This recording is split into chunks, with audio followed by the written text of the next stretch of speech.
Will it be you?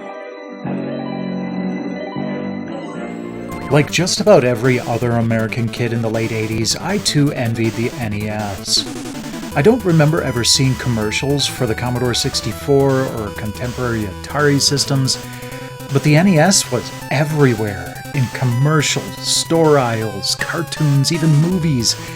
Even after I got my NES, I still went back to the Commodore 64 quite frequently, but I still have to admit, there are just some things the NES did better. I didn't have an NES for very long, but the games I did get left a lasting impression on me, for better or worse, as you'll see in this list of 10 NES games that I enjoyed in my childhood, and that my nephew Josh had the pleasure and pain of playing. As with the previous Commodore 64 episode, I present these in no particular order, and will end with Josh's choice of his favorite from the lot.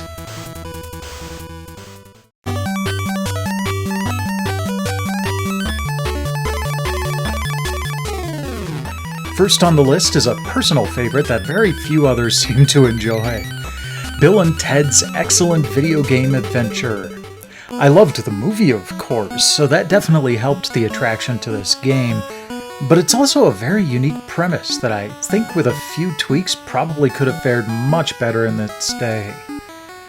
You play as the titular duo, trading off between Bill and Ted as you go, trying to find the historical bait that will convince various historical figures to hop in the phone booth and be rescued to their correct era.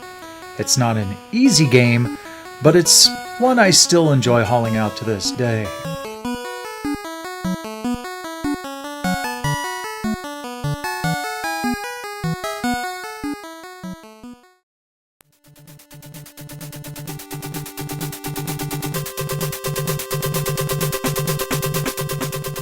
Next up is one that'll have a bit wider agreement, Blaster Master. It definitely feels like a part of the Metroidvania style before that format really took off, as the stages are all joined together but cut off from each other by ability gates. I remember getting this as a kid and having to leave the system powered on overnight due to its lack of saves or even passwords. I finally did manage to beat the game though, and this was definitely one of the early games to impress me with its music, especially Stage 7.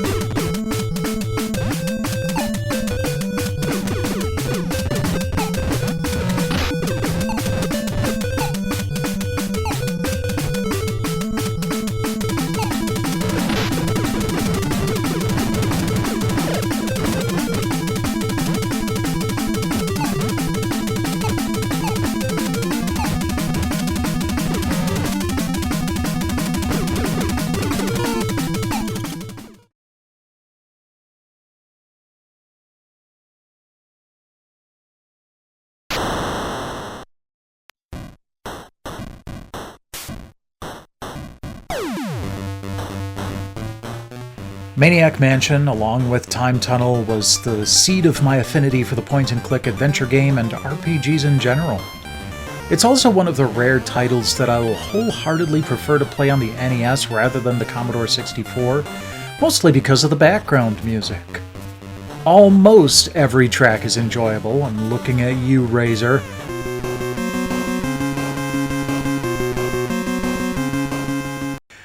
Another aspect to this game I really enjoyed is how open-ended it is. There are 7 different endings attainable depending on the actions you choose and the skills of the kids you've chosen. I'm looking at you, Dave.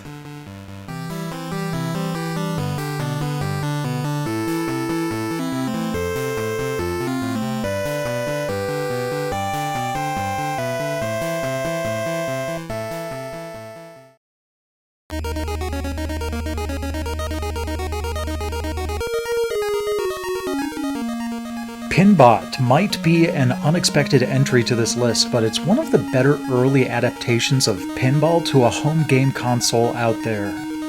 I didn't even know this was based on a real table until much later, but this was one of the first games I recall staying up until ungodly hours of the morning just playing and replaying.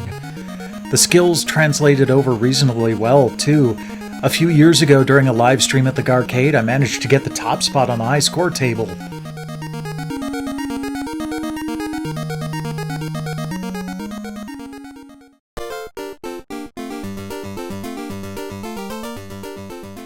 You know, I didn't realize that there were 3 Rare Coin-It games on this list until I was having Josh play through them all. Pinbot was the first, then next we have RC Pro-Am. Super Sprint was an arcade favorite, so I took to this isometric racer pretty well. I don't think I ever owned it when I was a kid though, playing it every chance I could get when we visited my uncle. Another thing I rather liked about this game is how no-nonsense it can be, just flowing from one race to the next.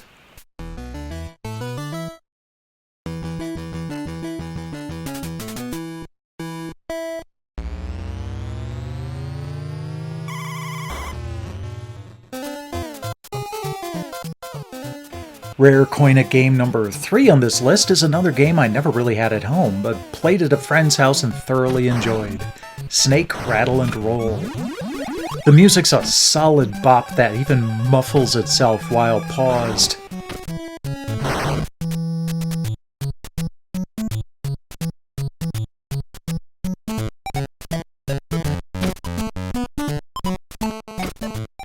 But the gameplay itself was really what drew me to it. That said, the gameplay gets absolutely grueling later on in the game, not helped by a rather ruthless timer. Like Bill and Ted, this one's tough to beat even with Game Genie codes.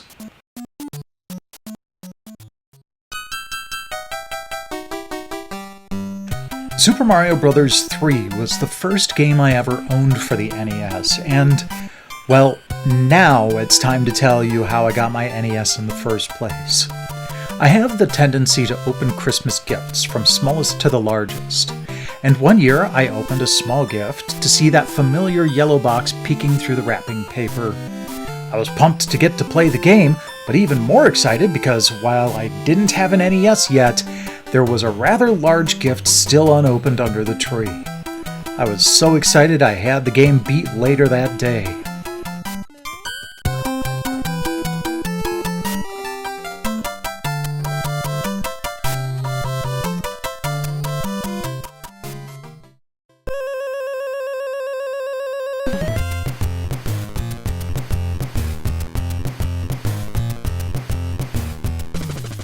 Mission Impossible is probably the one game on this list that I don't particularly enjoy playing, but it still seared itself into my mind as a kid. I think I might have gotten to the 3rd level or so, but it's tough as nails to get even one of your characters through the first stage, much less all 3.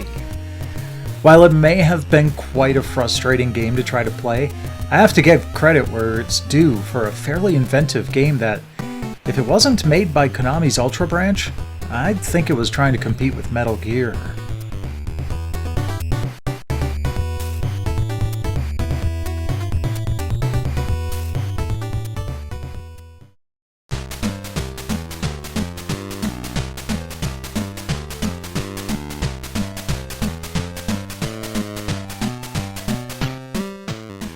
Well, what can I say about Monopoly? Pretty much everyone's played this board game classic, one of the favorite tabletop games in my youth.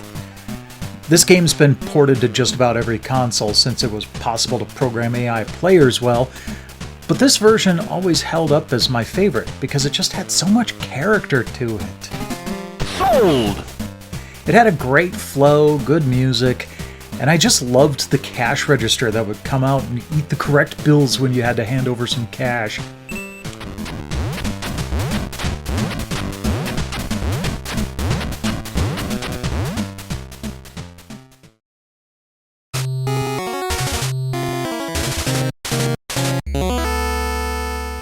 Last on this list is an arcade port, Breakthrough. It's definitely a trial and error sort of game, obviously meant to munch quarters, but I always thought the driving, jumping, and shooting mechanics were kind of interesting. Again, I can't fault anyone for not enjoying this title, but it still stands out in my memory as one I enjoyed as a kid.